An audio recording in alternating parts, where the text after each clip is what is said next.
নমস্কার সবাইকে। দেখে নেওয়া যাক ইউনিভার্স কি বলতে চাইছে আগামী 3 দিন কেমন যাবে।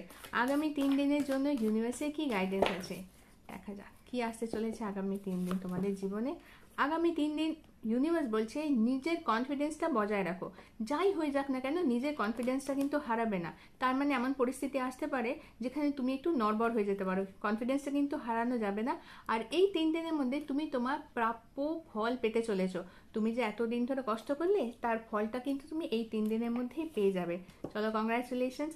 আর এটা একদম ভেবে নিও না যে সব কিছু স্থির হয়ে গেছে, না এখন আর কি করে হবে।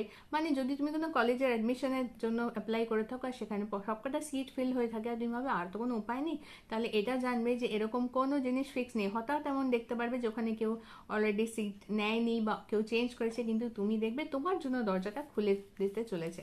ওকে, কিন্তু সবার আগে যদি অনেকেই আছে যাদের মন এখন ক্ষতবিক্ষত, ঘাট আগে শুকিয়ে তারপরেই তুমি এগোতে পারবে, কারণ ক্ষতবিক্ষত অবস্থায় তুমি জীবনে আগে এগোতে পারবে না। একটুখানি এগিয়েই তুমি কিন্তু হাঁপিয়ে পড়বে। আর সবসময় মনে রাখবে, দেখো বিলিভ ইন ইম্পসিবল, যে অসম্ভবও কিন্তু বলে যে আমি সম্ভব। কাজেই তোমার জীবনে আগামী 3 দিনের মধ্যে কোনো একটা অসম্ভবও সম্ভব হতে চলেছে, ঠিক আছে? কাজেই নিজের অসম্ভবটাকে সম্ভব করে নেওয়ার এটাই সুযোগ। যদি আমার ভিডিও দেখতে ভালো লাগে তাহলে লাইক শেয়ার সাবস্ক্রাইব করে দিও আমার চ্যানেল হিল ডেস্টিনি বাংলা। বাংলাটা বাংলায় লেখা নেই, হিল ডেস্টিনি ব্র্যাকেটে BA1 করে লেখা আছে। সকলে ভালো থেকো আর সকলকে ভালো রেখো।